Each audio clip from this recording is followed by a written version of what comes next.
Yellow once again, it's your boy That's No Moon, and we're back at the checkpoint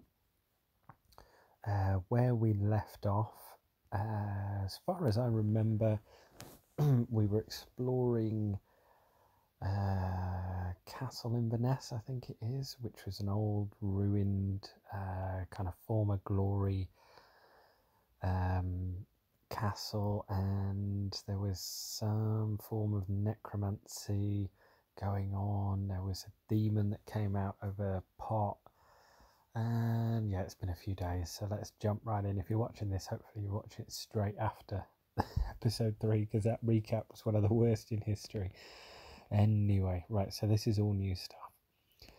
You wait until Reginald begins snoring before you pull. Oh, that's it. We're on watch. We've escaped to the forest. We decided to camp out, possibly, without a campfire.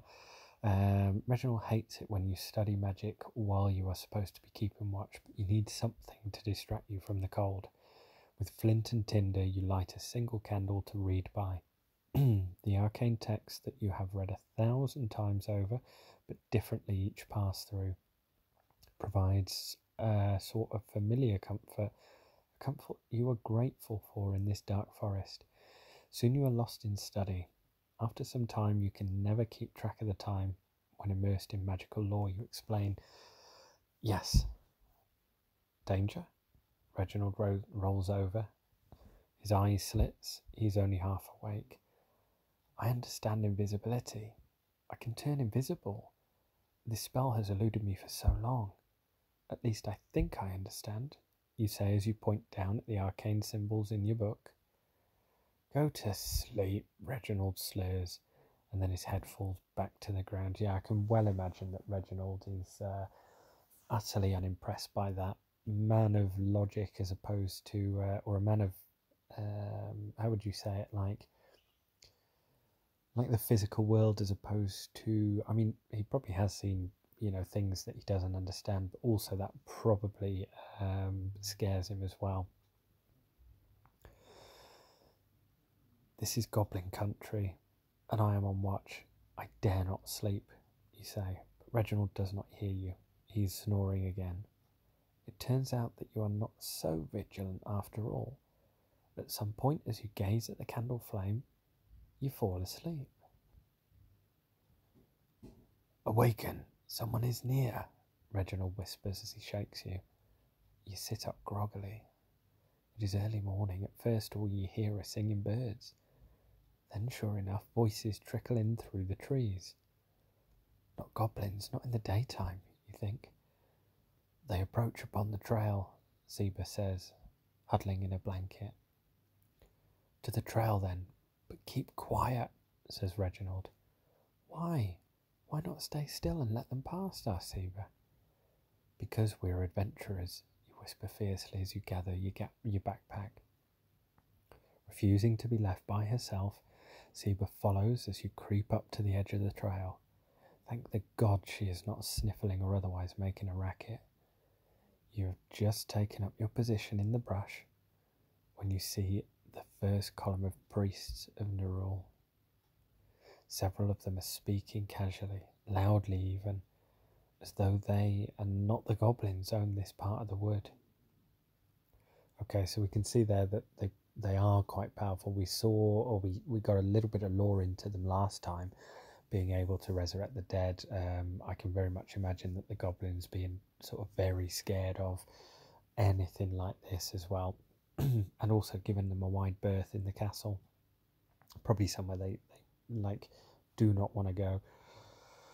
As they pass by, you see in the middle of the column a large stretcher made of thick wooden branches and rough spun fabric. It's carried by 8 priests.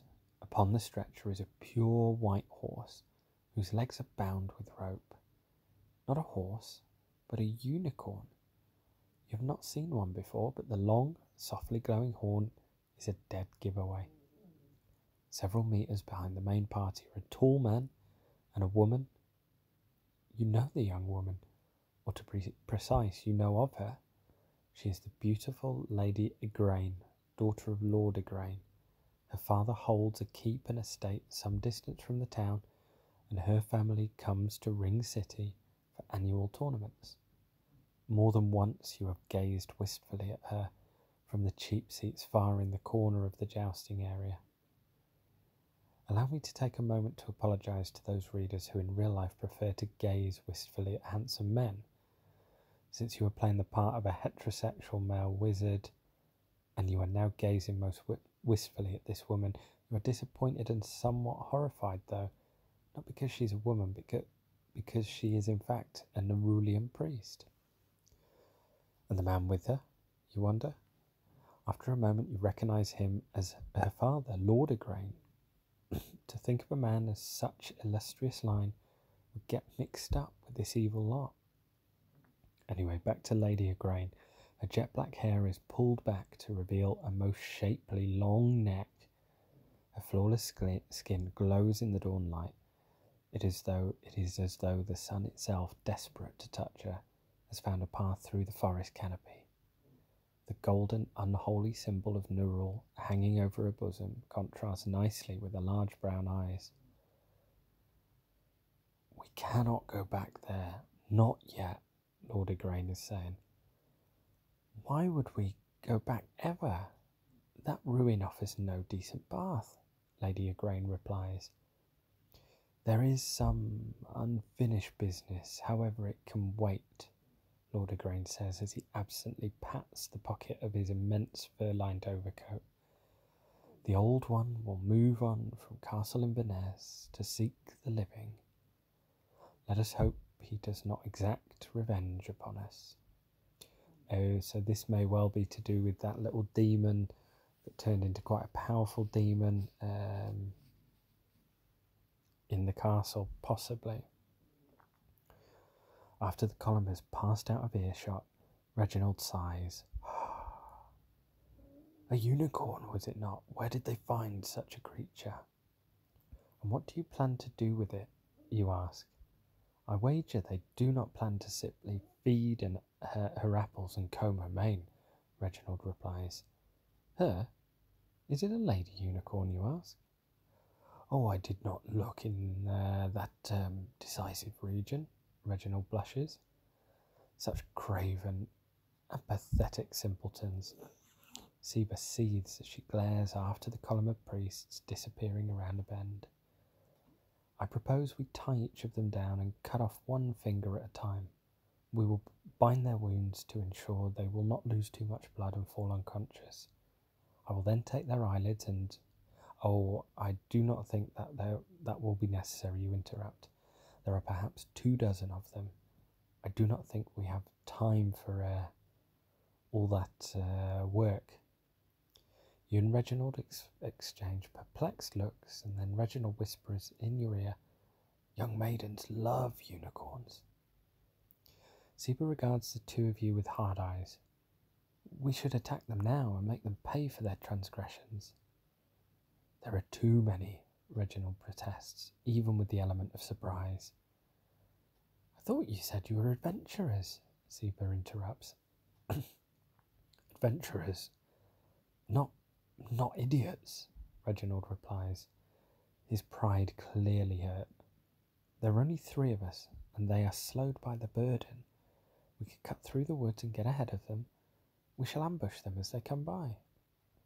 Or we could follow them from a distance and learn more about our quarry, perhaps strike at a more opportune time," Reginald says. "And perhaps they will notice us following them. Or perhaps they are journeying to some vile fortification that we cannot hope to storm. I say we ambush them now while they're in the open. What do you say?"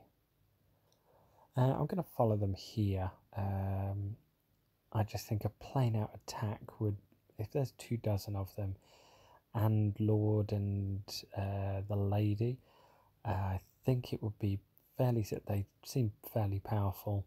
Let's follow them. Why is our once demure, frightened merchant's daughter suddenly wishing to play the role of a bloodthirsty battle tactician, you wonder? "Dear Seba, we will mete out justice to these villains for the death of your father, among other countless evil deeds, in due time. You are not trained in the art of war as Reginald and I are. Even if we set a successful ambush, Their numbers are simply too great for 2 men. There are 3 of us, Seba says fiercely as she thrusts out her palm. A blade for me. Certainly adventurers have more weapons than they need. Reginald shrugs, unbuckles a dagger belt and hands it to her. Even if they scurry off to a fortification of some kind, we will take them. I have trust of the captain of the guard of Ring City. He will not suffer evil so close, says Reginald. The 3 of you set off after the priest while keeping a good distance away, out of sight most of the time. Luckily their party is so noisy that tracking them is trivial. After a few hours your quarry leaves the trail and hikes over a field. You now have to follow a bit closer in order not to lose them. Soon they stop on a hill with a large slab of granite at the top. They set the unicorn down on this slab and surround it. They begin chanting. The chant is in Infernal, but you can make out a few words from here. They are chanting a prayer. You think something about forgiveness. I am no Nerulian priest, but I do not think this bodes well for the unicorn, says Reginald. They mean to sacrifice him, Seba says. The unicorn is a him? Reginald asks. Yes, I observed his, when they carried him by our hiding spot, Seba responds. Irrelevant, you say in exasperation. Our enemies stand in the open, and on high ground, we cannot approach unnoticed. Allow me to lure them to you, to the forest edge. I shall play the part of the frightened lost girl. They'll be overjoyed to recapture what they lost. You can then attack them from your hiding places, says Seba. No, my lady, they may harm you, says Reginald. I will disembowel them, she says, brandishing the dagger Reginald lent her.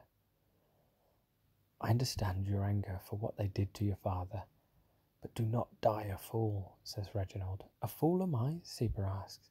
Her face is such a visage of malice that you and Reginald both take a step back.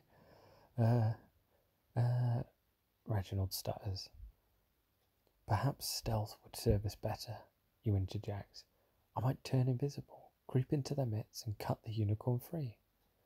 My friend, surely your powers are best spent spewing forth gouts of deadly fire, not sneaking around like a rat. Fire and steel. Simple and effective, says Reginald. What do you do? Okay, interesting choices here. So we can use fire and steel. We can turn invisible, which I don't think would be a bad idea. Stealth is always good. We haven't used I think using Seba as bait is a bad idea, and also means that we then have to actually enter combat. Invisible, we don't quite maybe have the hang of it. I think we kind of understood let's take a risk on the invisibility.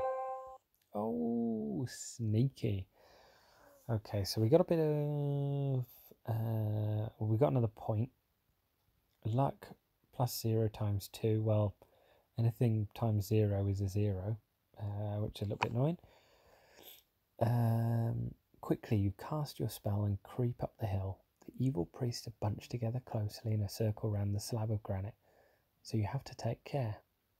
It is critical that you do not touch anyone, because that would break your invisibility illusion.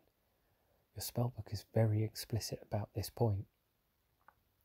Pass not even like a breeze, for even the wind is felt by man. Become nothing and nothing will know you.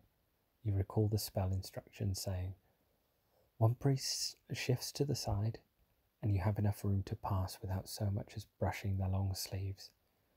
Although you could have avoided touching anyone, you cannot help making some measure of noise with your footfalls. Fortunately, their chanting deafens them to your passage. Now that you have passed into their inner circle, you can make out their words in the infernal language. We praise you, Ancient One. You are free. Servants, slaves to your will. We ask not for mercy. We ask only to serve. Over and over they repeat this. One of the hooded men looks familiar. Belfour, the farmer. He comes into Ring City to sell his apples every harvest. You know him because he always gets drunk and makes trouble. The guards have learned to keep an eye on him when he has coin in his pocket. You would never have imagined he was mixed up with dark powers, though. A few others look familiar, too.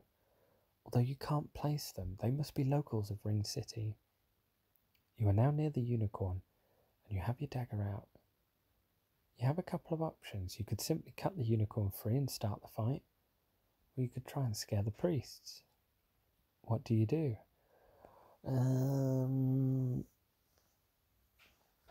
Do I feel that they would be...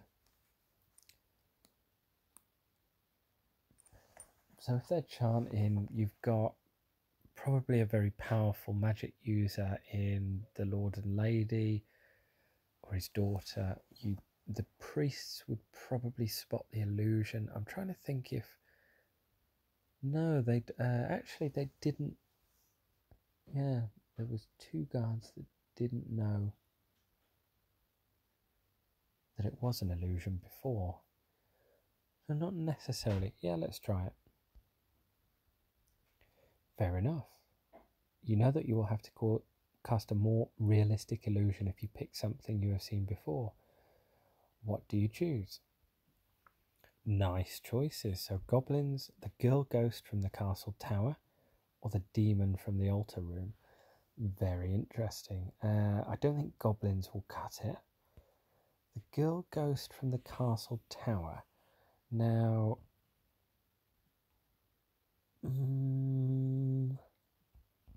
we don't know. I mean, the demon's probably the most obvious choice here, unless there's some backstory that we've missed.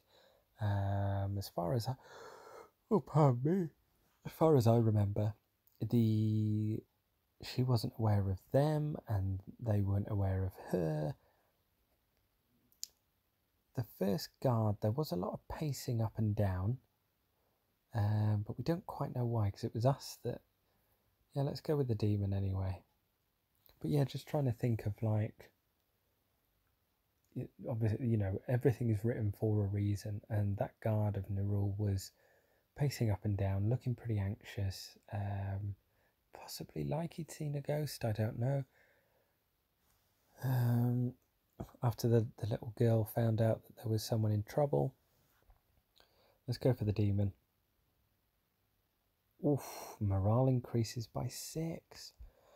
The image of that shadowy demon is burned into your mind, and so it is reasonably easy to create the illusion of it. Evidently you do a good job, for as the shadowy horned horror emerges from the stone slab, gasps erupt from the crowd. All of them fall to their knees and kneel down, butts in the air. We are your slaves, Unrule. We pledge our souls to your ancient power, the head priest says in Infernal. In Alathia's name, back to the abyss, fiend. The unicorn says in the common tongue, one large dark eye staring up at your illusion. You nearly shout in surprise. You've never seen a horse talk. His horsey lips do not move about like a human's, rather his mouth simply opens and the words spill out. Fear not, unicorn, you whisper in one of his long ears. It's merely an illusion. You then cut the unicorn's bonds with your daggers. The priests still have their faces down in the dirt when the unicorn gores the first one of them. Nice. So we have a new ally. Soon there are panic-stricken screams. Possessed! He has possessed the beast! Mercy on us!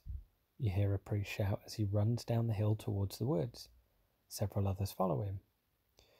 You can hold your illusion and your invisibility no longer. Trickery! One of the priests shouts. He begins casting a spell, but the unicorn gores him before he finishes it. Yes, I guess that's slightly annoying thing about this game is adverts, but yeah, I understand their place. You know, if it's just a little team of developers, why would you not want to stick adverts in there if it helps pay for the app? Anyway, back to the story. Kill the beasts, shouts Lord Igraine from amidst the other priests. Spells are cast and the air fills with hissing, dark bolts of energy. Vroom! You duck behind the stone as one sizzles above you. Peeking over the stone, you see several dark bolts strike the unicorn, and it whinnies in pain. Most of the remaining priests are so focused on the unicorn that they don't even notice. Here we go. Reginald joining the rear of their fray, swinging his sword with a grim smile on his face. Somehow they are oblivious to the butchery behind them. In Nerul's name, die! The Lady Igraine shouts from her father's side as she sends forth a crackling ray into the side of the unicorn's head. The magnificent horse crashes to the ground. Behind! Behind! Someone shouts. Now the priests turn their attention to Reginald. He cannot stand against so many. You charge, dagger in hand, shouting like a madman, with you striking from one side and Reginald on the other. The remnants of the priests scatter. In a flurry of stabs, you cut down a final one before he reaches the woods. A shadow falls across your path, and you whirl about. It's Seba. Her ragged dress is blotched with blood, and the dagger Reginald lent her drips with the gore of the fresh kill. She has a manic smile on her face. Revenge. Revenge for my captivity, she exclaims. She then runs off, presumably to hunt down more fleeing priests. You are considering joining her when you catch a glimpse of Lady Igraine's long, beautiful hair disappearing into the forest below. You rush into the woods to investigate. Sitting propped against a fallen log only a few meters away is Lord Igraine. His glassy, lifeless eyes stare down at his entrails, spilling out upon his lap. There are symbols drawn in blood on large stones nearby. Kneeling beside him is the Lady Igraine. She's searching his pockets. Where is it? She shouts at her father and then slaps his face. Where is what? You ask as you take a step closer. She looks up with you with surprise and then she smiles.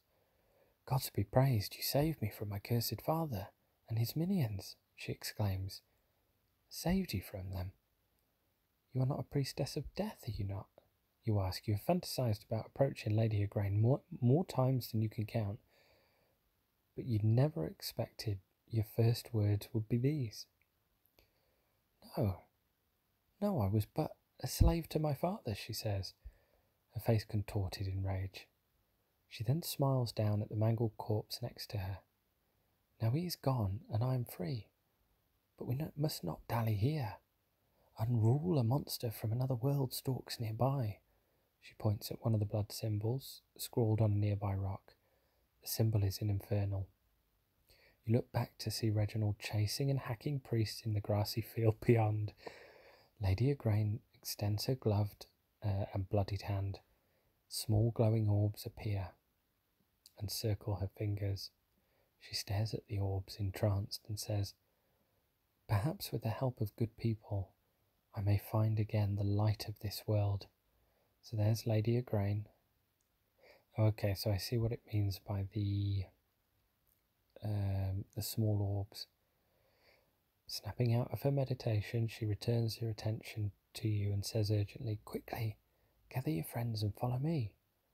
What do you do?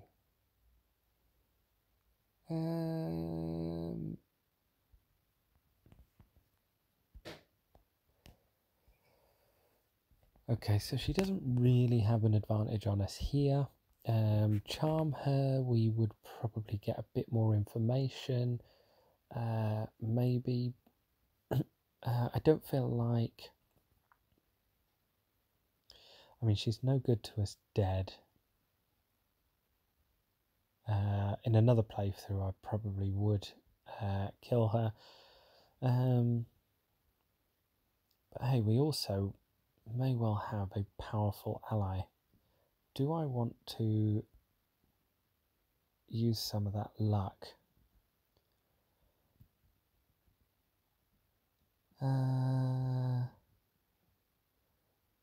Yeah, let's actually try for the charm.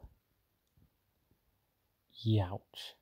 You point at the Lady Igraine and recite the magical words interspersed with blowing kisses in the air. Unfortunately, while you're doing this, she's casting a spell of her own, a not-so-kissy one.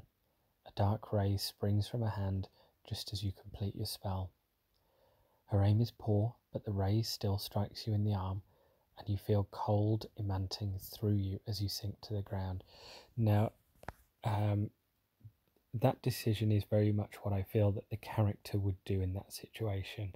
So more like a starstruck. He's seen her, as I said, a little bit in awe of this like magical presence, and some of such high stature, you probably would take her on her word, and probably would associate, you know, it was, you know, it was the puppet master pulling the strings, making me work this way. And yeah, we learnt the hard way. Although we did get an achievement, seducer, bonk chicka boink. So we got a point, we got a coin. Oh, we got some luck back. Okay, so that's cool. No, she exclaims as she rushes over to you. I'm so sorry, my love. Now she is holding you in her arms, cradling your head. Maybe the charm worked.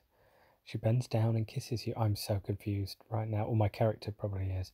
You forget the cold and close your eyes. Yeah, that's very in character, I think. She might be evil, but her lips are like honey, you think. You release yourself to the ecstasy of the moment, but your trance is interrupted by a shout, followed by a whoomp. Reginald stands above you. Yeah, Reginald is the real bay here. His sword dripping. Lady Igraine lies nearby, bloody, emotional. Reginald! You shout. God, are you well? Reginald asks. Did that succubus drain the life from you? I saw her strike you with that death magic, and then suck upon you. I am alive, and my soul intact, you say weakly. I pray I saved you from any perversions, Reginald asked. I suffered no perversions, you mutter sadly as you dare one last glance at the beautiful corpse. You stand up and grab Reginald's shoulder for balance. Now this sounds like it's going to be sort of an embarrassing story that comes back to haunt us wherever we go. But Reginald, what a lad. Reginald looks down at the body. Oh, it is the Lady Igraine. I remember how you used to speak of her. I am sorry. You smile weakly. We may need a drink tonight. Reginald nods. Seba as well, he says. He points to the girl who is now running around the grassy hill, crying and tripping in a panic. Only moments ago, our little merchant's daughter was dashing about this field, wielding that dagger of mine like a bloodthirsty assassin. Now who is she? Is this the way of women? You shrug and jog out onto the grass. You take Seba by the wrist to try and calm her, but Reginald announces that he will search just a few bodies before fleeing. No use in letting the vultures swallow our treasure, he says cheerfully. It is not safe to stay out in the open. We must not dally, you warn your friend, ignoring Seba's tugs to free herself from your grasp. Just then, above on the hill, the unicorn stands up. His legs are shaking and his eyes are bulging. You thought he was dead. No, not this, the unicorn bellows. He pauses for a moment and then shouts triumphantly, This world is mine. Upon uttering this pronouncement, the unicorn gallops towards the granite slab and proceeds to bash his own head into it. You hear the horn snap with a crack. Blood spatters the white rock as the creature batters his skull over and over. God, why, no, Reginald stammers. Seba commences screaming with renewed vigour. After a few seconds of self-mutilation, the unicorn, with its jagged stub of a horn, turns and charges down the hill towards you. All three of you shout as you run with abandon. When you reach the woods, you look back to see the unicorn thrashing on the grass, screeching in an unearthly tone. Evil magic, Reginald says. You stare in horror and realise that this magic is beyond your understanding. Motioning for the others to follow you, you say, we have pressed good fortune long enough. Let us return to Ring City and the company of good people. I'll watch those videos after. The three of you set off toward Ring City, your beloved home. You and Reginald are grateful to have some company for the lengthy walk. The two of you have long since exhausted your trove of stories, and you can nearly predict what each other will say. Seba, on the other hand, is full of stories of faraway places, creatures and magic you've never heard of before. A merchant's daughter must really get around. As it turns out, Seba's family has recently moved to Ring City, and her brother Jordan tends the candle shop there. Nevertheless, she bombards you with questions about the city. She seems to want to know everything from who's who in the noble families down to the local gossip. The time passes quickly. By nightfall, the tall gates of the city rise above you. The guards, typically a suspicious lot, usher the three of you in without hesitation. They have known you and Reginald for years. Reginald was once even a member of the guard. Once inside, okay, so he's going to have some clout as well in Ring City, and it's good that we're back home. We could sort of, possibly playing in law, this is where we would need to tell of what happened and, rally the troops, prepare Ring City for a possible assault. Once inside, you immediately head to your loft. There you rest and apply healing ointments to your wounds. You hide the majority of your loot under your floorboards by the following evening. You are refreshed and feel stronger and more powerful than ever. You toss a handful of gold coins into your money pouch and meet up. Where are we?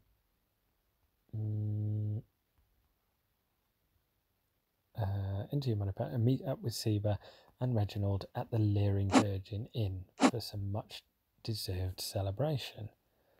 And that's quite a nice picture. So I take it that's Reginald on the left, and in the cover artwork and the thumbnails, there's his sword pointing right at us, and then Seba looks pretty happy.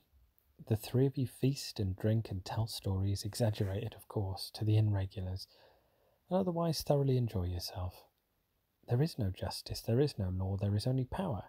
You quote from the first page of the book bound in human skin that you lifted from the sacrificial altar in Inverness Castle. Sounds just like what a zombie-raising no-good Gorgon's arse would write, Reginald says with slurred speech. The three of you are alone at the table in the corner of the inn, as all the other patrons have grown bored of your boasting and tall tales and have gone to bed. You page through the book. Ha! What's this? You exclaim. This speaks of the Baroness Nerul lying with Sir Roger of Chesterford. Evil gossip no more, Seba says, and then takes a swig of wine.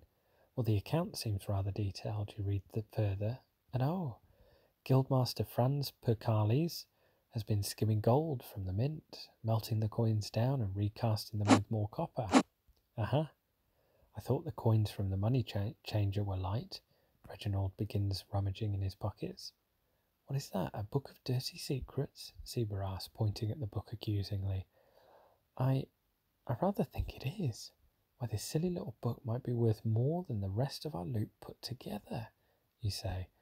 And you think that Lady Igraine might have been looking for that book, says Reginald.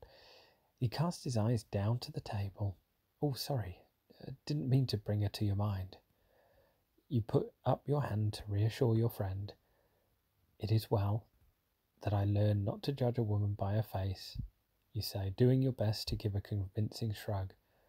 I had heard House Igraine had fallen on hard times. Desperation leads to an evil path, does it not? Reginald nods vigorously, sloshing his drink. The glassy-eyed expressions on your friend's faces is about the last thing you see before you black out. When you regain awareness, you are standing over a bed, shouting, No! Reginald, you can't die? Please! You're pushing down on Reginald's neck, attempting to stem the flow of blood. It is no use. He is deathly still on the blood-soaked bed, and there is no pulse. Gods, no! You shout and run out of the room. You are now in what you recognise as a hallway of the Leering Virgin Inn. You shout for help and look back at him helplessly. From here you see bloody finger painting on the wall. Around Reginald, runes in Infernal that appear to be some sort of spell. used to harvest power from a soul. Yeah, that's quite a poignant image. There are footsteps from behind you, and you turn to see a city guard and an old man approaching. "Seize that one," the old man croaks as he points to you. "He is the murderer." To be continued.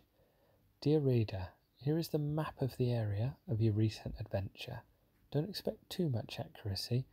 Medieval cartographers did not sweat the detail. Also, you can see a more complete map of Ring City and the surrounding area at any time by selecting maps from the main menu. That's pretty cool. There's a great deal more adventure ahead, but first to see the stats on your first chapter. Oh, so this looks like the end of the chapter. Oh, complete Wizard's Choice 1. Survive to the end of Wizard's Choice Volume 1. So we've got some more points, got some more gold, and got some more luck. Ding, I will take that. Highest rank, got the highest rank possible for Wizard's Choice Volume 1. Oh yeah, baby. We'll take all those goodies. Crushed it. Beat the score for highest rank by a large margin. You want to know what I did today? Funnily enough, I crushed it. I crushed it all day today. And then I crushed it some more. And then it asked me what I was doing. And I told it that I was crushing it. Schmidt, new girl. So lots and lots and lots of goodies there. Untouchable. Finished any volume in the library without ever dying. Oh, right. I didn't realise you could actually die in this. That's pretty, okay, so you know, shit can get pretty real then, I take it. Nice work, you've achieved 27% of points possible. Feedback so far, progress. Still a toddler, mashing buttons could do this much. Okay. Congratulations, well played in only a few hours. Tales of your deeds have spread throughout Ring City. Your total score is 1330. Earning you the reputation of loaded with coins slayer of evil. The table below shows where you rank. Ooh, very nice. Oh, wetter of the trousers. So morale looks good, gold looks good, death's a 0. Hey, you survived. Nice interactive fiction readers like you are awesome. Oh, premium. Right, so that looks pretty cool. And the next chapter, I assume, is probably going to be Wizard's Choice 2. There is sort of a fair long list of Wizard's Choices as well. But for now, we're going to pause it. And where were we? Oh, why is it still here? Right, there we go. Cool. Wonder what premium is. Probably more stats. Save your progress in the cloud. Can I actually do this? But anyway, we're going to leave it here. It's constant, however, if you want to get a new Android device. Oh, okay, right. So we don't really need to do that. So yeah, we're going to leave it there. We got 1330 points. I assume that's good. It was actually a pretty good and pretty interesting run through. This episode went on a little bit longer, but I had a feeling that we were coming to an end of a chapter. You know, the first adventure. That was pretty cool, actually. I did enjoy that, and hopefully you guys have enjoyed the series so far as well. I'll probably take a little break here and before going into chapter 2. I think the story has been pretty good so far. The choices have been good, and the characters have been pretty good as well. I would like to see if this is a dream of some sort, or what is going on here. Reginald was like a pretty important character for us as a character as well. So if this is sort of real life and not just fantasy, then we're going to have to overcome, and we're on the run as well, because we've been called the murderer. So again, possible theories: have we been infected by Lady Igraine, or some form of necromancy, or whatever it was that maybe we touched, or maybe it was that Book of the Dead, you guys are going to have to find out in season 2. Thank you all very much for joining me. I've been That Snow Moon, otherwise known as Loaded with Coin, Slayer of Evil, and hopefully you guys have enjoyed the playthrough. I will see you in volume 2. All the best, and remember, don't be a wetter of the trousers if you can help it. Good evening, guys. See you soon.